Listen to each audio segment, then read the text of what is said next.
Hello guys, welcome back. We are going to do some fun inside my head business, and because of I have received some comments, complaints, call it whatever, about me doing the inside my head series against 2 weak opponents.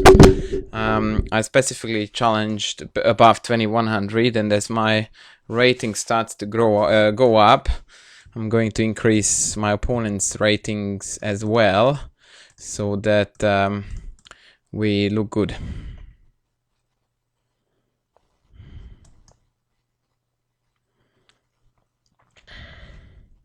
So this is a neo-Paulsen system of the Sicilian, where my opponent either blundered or decided to sacrifice a pawn already. I'm not keen on taking it yet, because after b4, knight a4, bishop takes, bishop f3, bishop takes, queen takes, pawn d5, bishop e3. White has got some sort of initiative that I don't necessarily want to see happening. So, well, I'm tossing up actually. Whether I should go for it or whether I should not.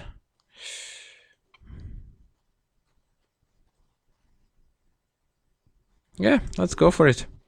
Sometimes you have to be a little bit tough and suck it up and accept the fact that the best way to go about such sacrifices is to accept them and then suffer a little bit. Not a lot, hopefully. The idea is that after bishop f3 I'm going to play knight f6, takes, knight takes, and if rook e1, then pawn d5. Stabilizing the knight in the center for as long as I can. It was a very unambitious way to play against the neo-Paulsen to play bishop e2 here. Almost exclusively white players say bishop d3, which not only activates the bishop on a better square, but also covers the pawn on d3.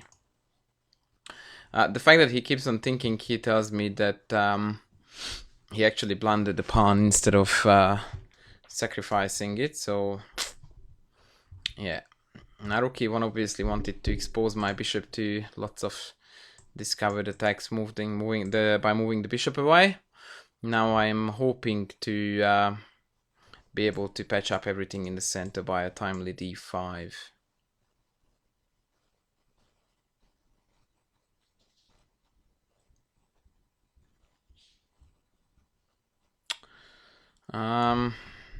Yeah, occasionally this knight can be a bit of a nuisance because it looks onto the b6 square. So that's something else I need to consider. But for the time being, I'm just playing very logical and straightforward moves to solidify the center. If he takes, it's a good question whether I should take with the pawn or the knight. The reason why I would consider the pawn is because if I take with the knight, there is every chance it will be kicked out. And I'm losing tempos. If I take with the pawn, on the other hand, bishop g5, excuse me, may be able to recover the pawn, although then I have got knight d7, and if rook takes on e4, I have got queen a5, and all of a sudden 3 white pieces are hanging, the knight here, the rook here, and the bishop here. So I'm actually inclined towards taking back with the pawn, simply because I am desperate about catching up in development. If takes pawn c3, then my point would be to play knight d7, but the knight c6 can be a little bit annoying. Perhaps after takes c3,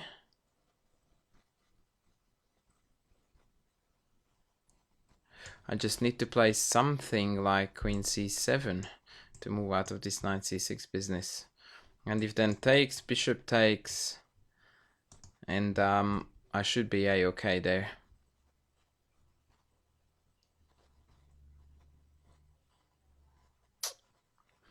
Yeah, maybe. No, I don't think immediate c3 is playable. Yeah, he needs to take, that's for sure. And after pawn takes, I think that he doesn't have a better move than c3.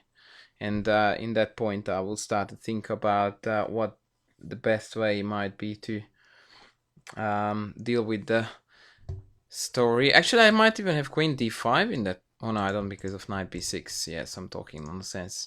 Yeah, so after c3, I reckon queen c7 needs to be played. because I need to prepare knight d7 with a move that denies knight c6. He's playing rather slowly. I mean, this is the crucial part of the game, so he needs to consider what his actions are. But that said, of course, he needed to consider it a lot earlier when he played bishop e2. So that's the problem when you have got a set repertoire against certain lines. Like, this tells me that this opponent would have played d4 takes, knight takes... sorry, against something like, yeah, d4 takes, knight f6, knight c3, and I play d6 to Scheveningen, he would have played bishop e2. Or if I had gone for the Najdorf with d6 and a6, he would have played bishop e2. But that doesn't mean that you can apply that to every single system, because right here it loses a pawn without any major counterplay. And at this rate, I'm afraid that I will have to record another game against this dude, because there's not much chess here to comment on. He just seems to be taking all his time over rather obvious decisions. I mean, if he wants something here, he needs to make it happen right now, so only aggressive moves come into consideration, and that is just not gonna cut it.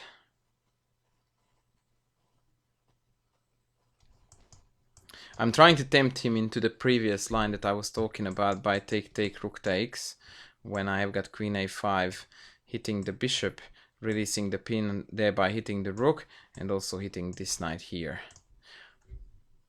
And I also didn't want to go into something like bishop takes, queen takes, knight here, when I am pinned here, so potentially lots of tactics lurking around. Yeah. So I'm far more keen on taking a peaceful way towards victory, even if it's less greedy. Yeah, so if bishop takes, obviously knight takes back, the pawn is mine. If it takes, I already showed you queen a5, that's the plan. I don't know if I blundered his something or not, but I think that this is essentially game here.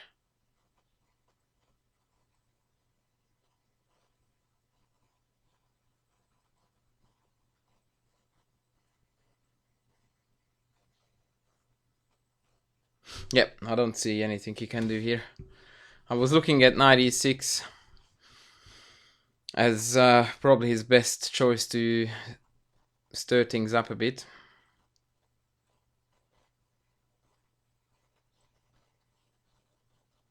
But even that one is insufficient on account of a lot of things. Even takes, rook takes, king f7 seems to be fine. But I can actually take the rook because he doesn't have any ways to attack my... Oh, actually, he might have queen d5 then, and if I take knight c7 mate. That is rather beautiful. So watch this line with me. Knight takes e6, knight takes e4, and then queen d5. The idea is to decoy my queen from this square, and so after queen takes d5, he has got knight c7 mate. That is beautiful. That is truly beautiful. So does that mean that knight takes e6, knight e4 loses to queen d5?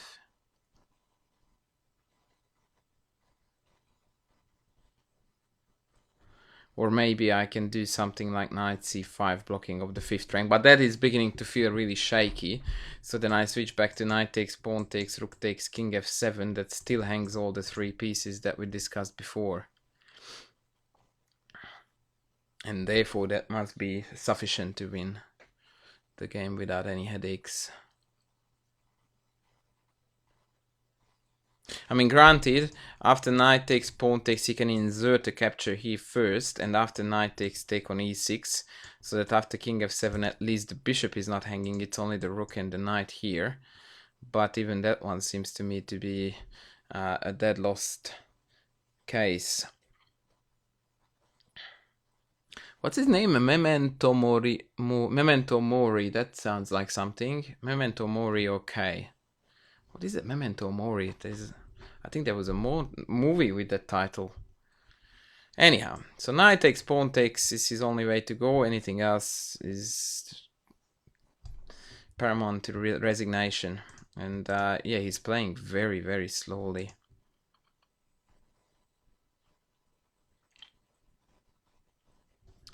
Righto. I would really like to see this line. Or rather, don't want to see it because I do see it. I want to display it for you guys on the screen once this game is over with rook takes... sorry, with knight takes rook and then queen d5.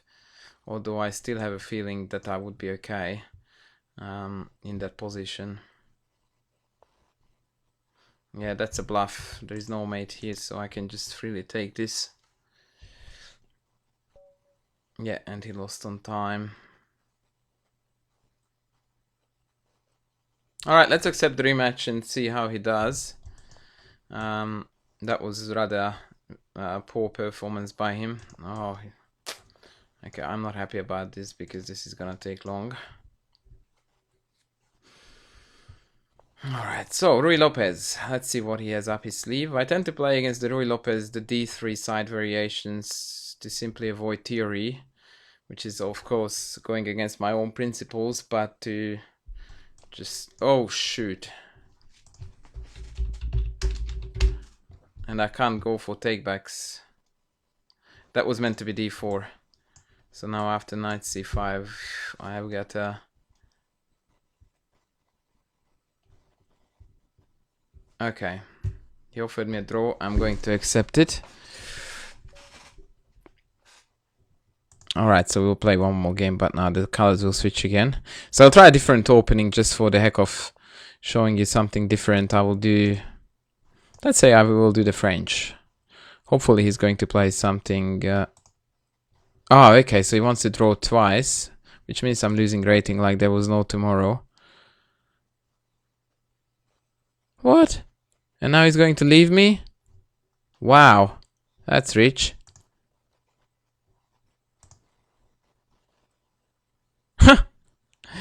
That was a bit of a tongue-in-cheek moment. So I guess he offered the draw back so that we would go back to the original game where I was white and he was black and we could play it out properly instead of my mouse slip. And instead he decided to leave.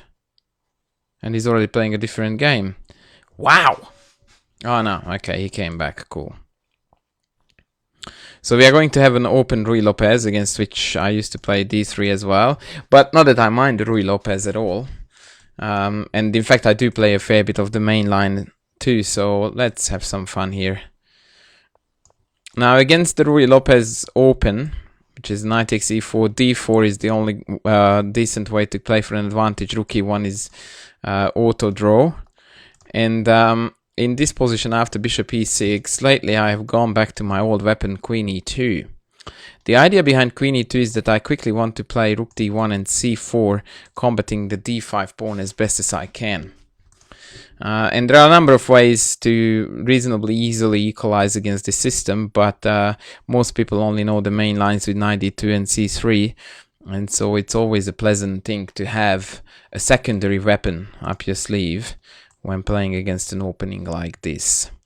So pretty much regardless of what he does, with the exception of bishop c5, I'm going to play rook d1 and then start pressuring this pawn. Against bishop c5, the answer is simply bishop e3. Please note that the current structure indicates that this bishop is not that great and this is a good bishop. So yeah, everything goes according to plan so far. He wasted a fair few moves on hunting that bishop down, which is not a bad thing because obviously that bishop was the main asset of my position. But now c4 is already a realistic threat, and if I can throw knight c3 after it, then it will become quite interesting. I also had knight d4 hitting here and there. Yeah, I have got a fair few motifs here that work to my favor. Can I take... oh, okay. Right, so I will play knight d4 now because this is hanging and the queen can't leave the 8th rank, because if they were to play, for example, here, I can take here, and if they retake, I take with the knight and they can't take back because of the pin on the rook. I'm also threatening to do something like f3, f4, f5, which is rather annoying. If you consider f3, knight c5, b4, knight back, and then potential take or push in, and then f4, f5 is a very annoying kingside attack. In general, when you have a white pawn on e5 as a wedge, it looks like a good idea at all times to opt for attacks like this. Okay, let's see what's happening here. If I take pawn takes back and takes queen takes, I don't see any tactics there.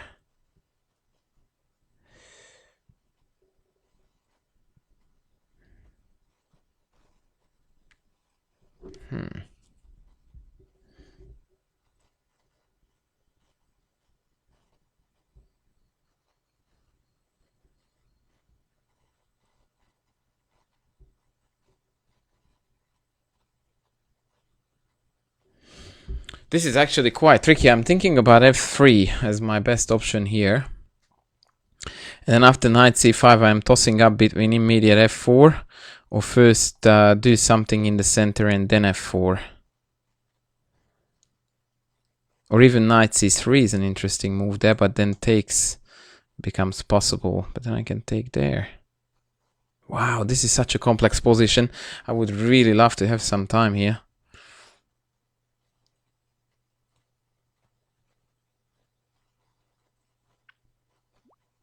And somebody's talking to me here. No, thank you. Alright, let's just kick this dude out for once. And then we will see how we continue the attack after that. So knight c5 appears to me to be the only sensible move. And c4 is hurting me a bit. So knight c3 would be my ultimate choice here. But this take is really, really hurting me. And if after takes, queen takes, pawn takes, queen takes, queen takes, pawn takes, I don't have enough there. Which indicates that I should take props this guy. But after bishop d5, knight c3, bishop takes b3 is an option there. Knight takes, yeah, that's not looking great. And if I take this way, then that pawn takes back, rook a8, queen a8, f4, I'm not happy with that.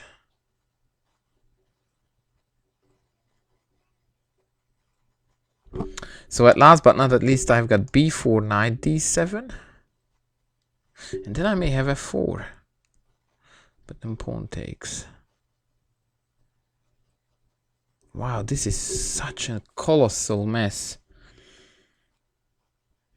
b4 is really a tough decision in that if I go there, I'm going to lose that pawn. So it's very much a do or die scenario.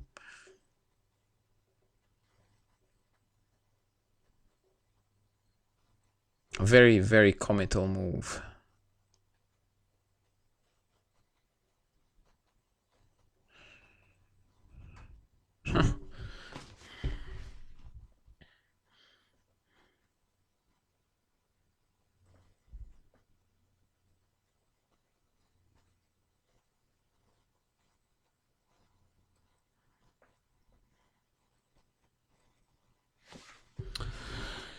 Oh, wow. All right, let's do this. I really don't know how I'm going to follow it up, but something is gonna happen. I can guarantee you that much.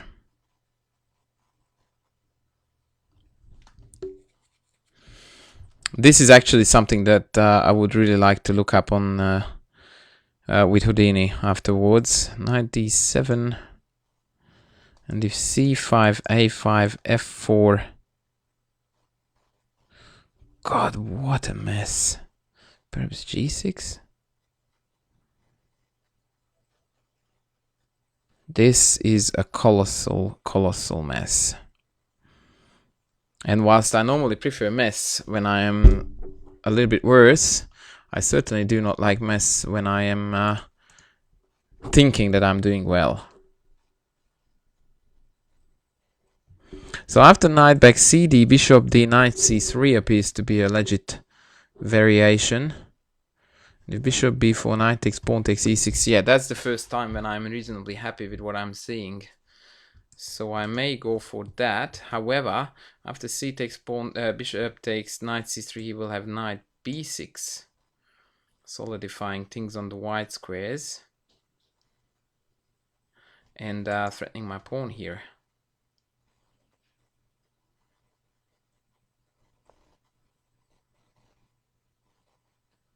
Wow, that is such a poor move.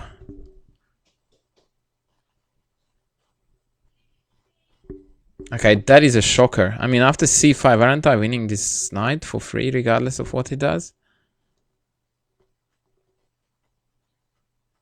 Either he didn't see something here or I didn't, I don't know, but this seems to me to be a horrible blunder. How is he going to stop now b3? He can't. It's game over right now. He really, really needed to go back there, and I don't understand why he didn't. I think c takes, bishop takes knight c3 was best, but yeah, I mean b3, isn't it winning for me now? Okay, I don't get it. I mean, yes, he has got 2 pass pawns and c5 is hanging, so I will have to be a bit careful, but essentially, this should be GG. I really don't want to take it, but I may have to. No, stuff that, I will just come here. This move also encourages them to push in, after which if I go wherevs, the pawns are blockaded, which is a good news.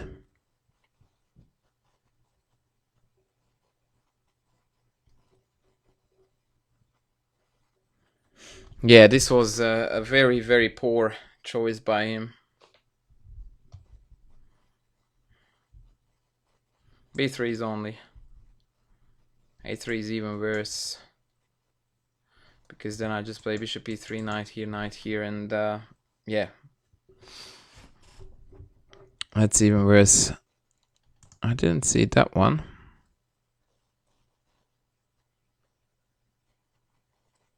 To be perfectly honest. f4 appears to be very tempting. Oh, he wants to play queen a5 to hassle this dude. Okay, well, I wanted to go here anyway, so let's do that then. So now at any moment I can move the knight wherever I want to move it. And that's gonna cover the pawn with an extra piece. But that said, queen a6 was a good move. It covers the pawn and covers that one too. So I shouldn't have taken it that lightly. But now f4, f5 is still my top priority plan. And because of this knight is such a monster in the center, I'm comfortably winning here still. This is gonna be a beefy video as far as its length is concerned, but that's alright, because after this I want to show you a couple of analysis bits that I consider to be the crucial moment of both games.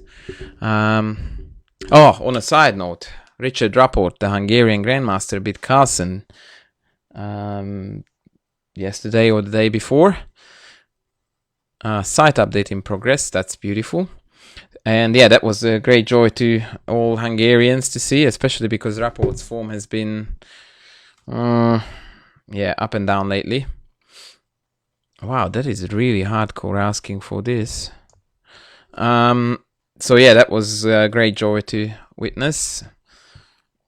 And he was actually outclassing Carlsen really badly. I mean, Carlsen made a few uncharacteristic errors, but Rapport's play was absolutely flawless. So after g6 takes, knight takes b3, I've got queen f2, b2. There's something in me that tells me that I should develop, especially seeing this move afterwards. Yeah, let's go. Let's go peaceful.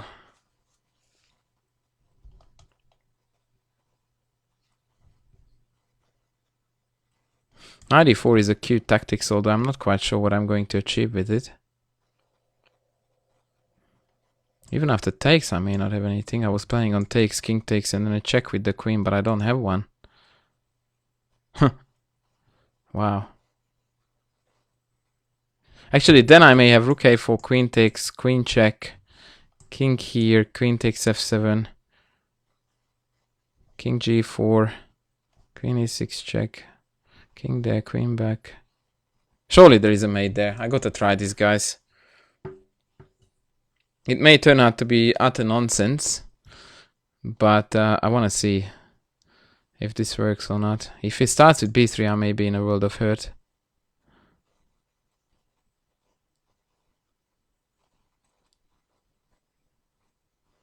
Queen b1, then takes check, king takes.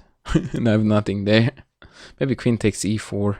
And the king is a little bit stuck out there, but there is an avalanche of pawn coming into my face. Oh, rook d6 check. Wow. This is awesome, guys. The board is on fire. I'm pretty sure that it's at best dodgy. But we are on the attack.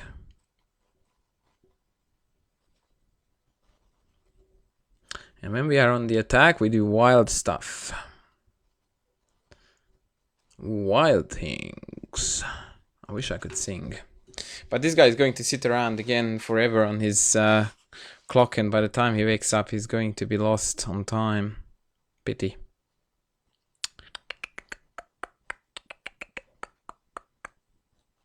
Yeah, b3, queen b1, b2, rook a2 takes is a bit concerning, because after rook takes, king takes, if my queen leaves b1, he can promote and swap off a couple of pieces there without compromising his king's safety, which I so badly wanted to expose. And sadly, after b3, I don't really have a choice.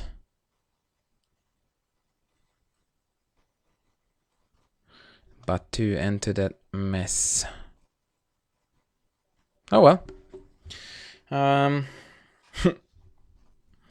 We'll see. We will see. Alright, so now the main concept is about to be revealed. So after king takes, my original idea was rook takes here. Good or bad, I don't know.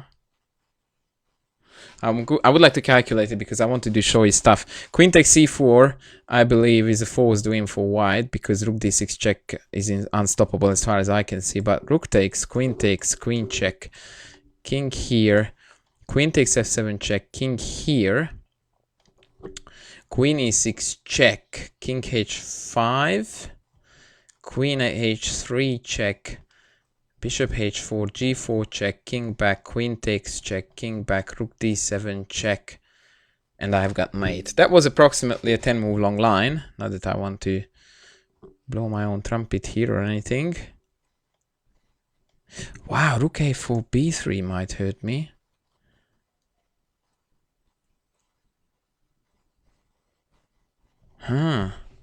That's not good.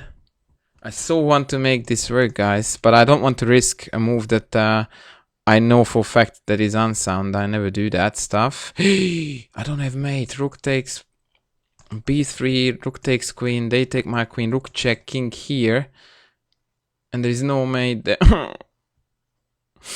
My rook is hanging with a check.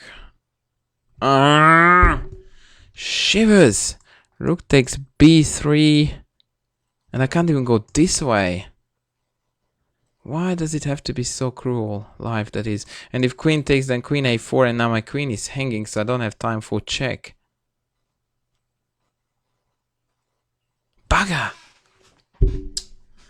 How can I make this thing work? Rook a4, b3. Think.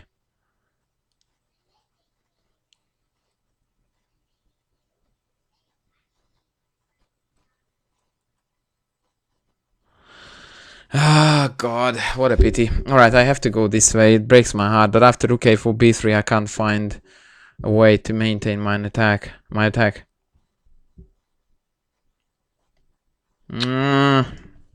Okay, so what I recommend is going to happen now is that he can't stop this checkmate scenario here, and he doesn't even try apparently. So the idea is bishop takes, pawn takes, and if king here, then queen mate. If he goes back, then queen check and queen mate. So he just fell into a forced mate now.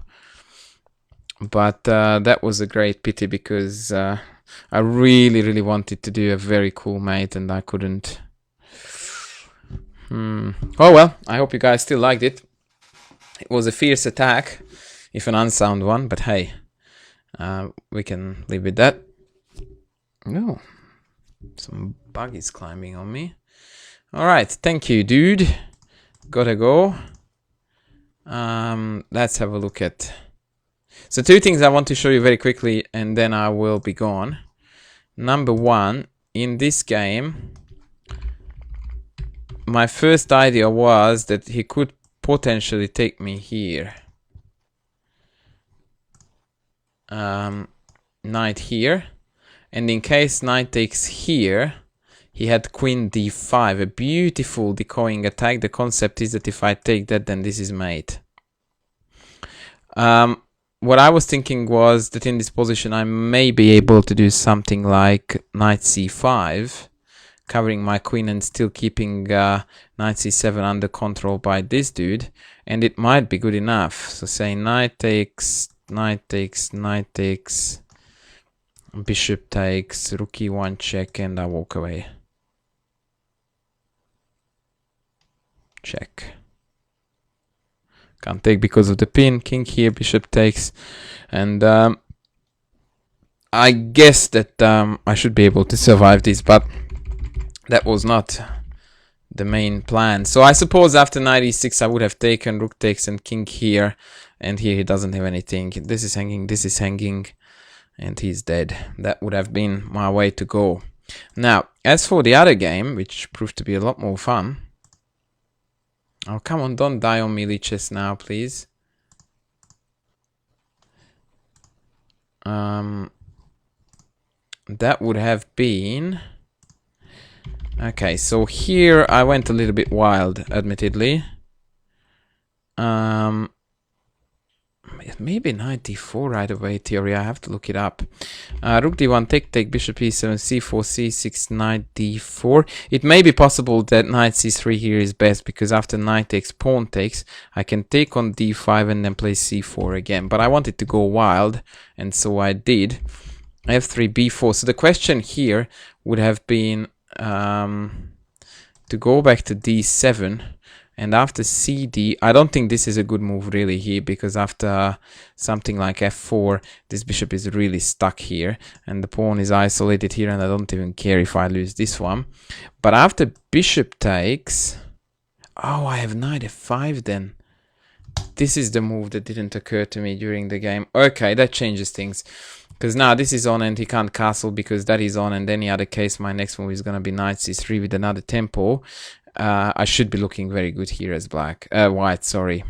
So that was my worry. Instead he sacked a piece, or rather blundered it, I don't know, and had very little compensation for it. And then I went into this craziness with knight e4.